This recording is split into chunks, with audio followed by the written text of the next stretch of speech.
şimşeklerle ay çakan dağlar, ay çakan dağlar, ay çakan dağlar.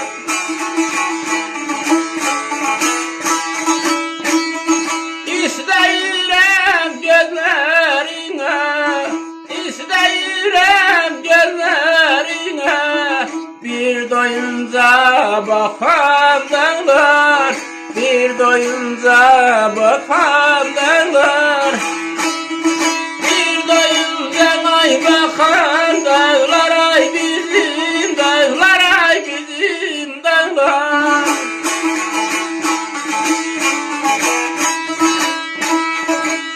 Başın üstə bulu dolu, şimşəklərlə çaxan dağlar. İstəyirəm gözlərinə bir doyunca baxan dağlar.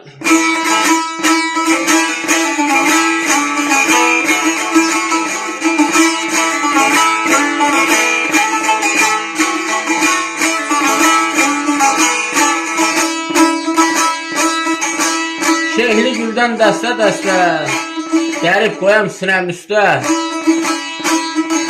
Onda olmaz könül xəstə, bilirəm ki sağam dağlar, bir doyunca baxın dağlar. Böyle şair ayır nətər yazır, dedi qulaq as.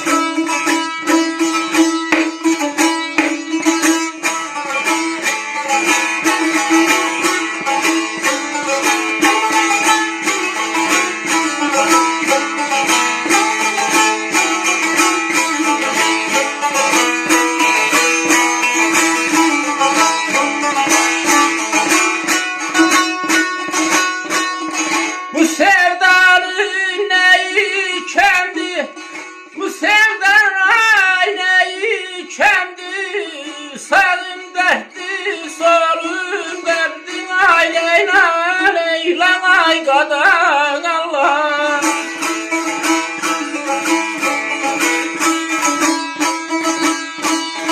Nə kərəmdir, nə dilgəndir, nə kərəmdir, nə dilgəndir, elə məndə dağam dağlar, elə məndə dağam dağlar, elə məndə qaydağan dağlar, ay dağam dağlar, ay dağam dağlar.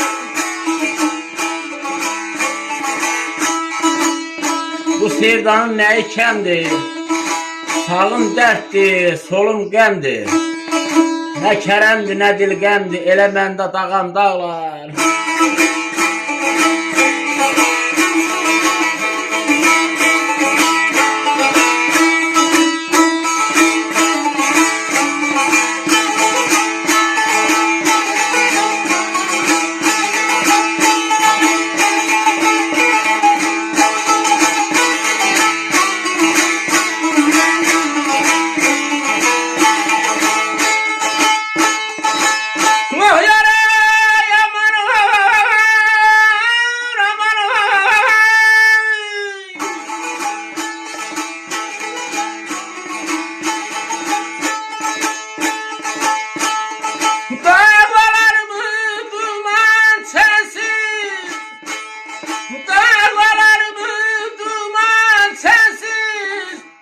Çəkirəm ay hər gün sənsiz, ay Leylan, eyləm ay erkən, eyləm ay qadan Allah.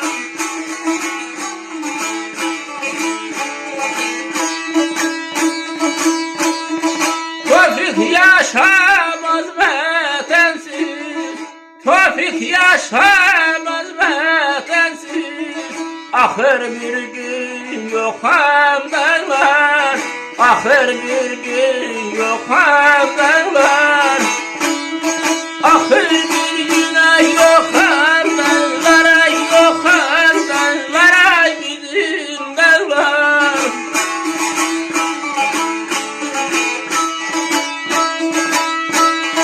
Ben yaqaldan ay mən almadım, ben yaqaldan ay mən almadım, dost başına ay dolanmadım, ay dolanmadım, ay dolanmadım.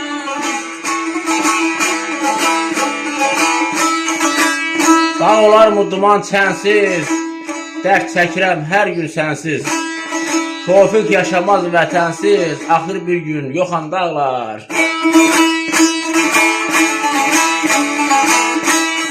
Oxudum Hava Şahsevəni sözlər, həm yerimiz Borçalı elindən olan gözəl şairimiz, Allah onun köməyi olsun, Tofiq Bəxtiyardır.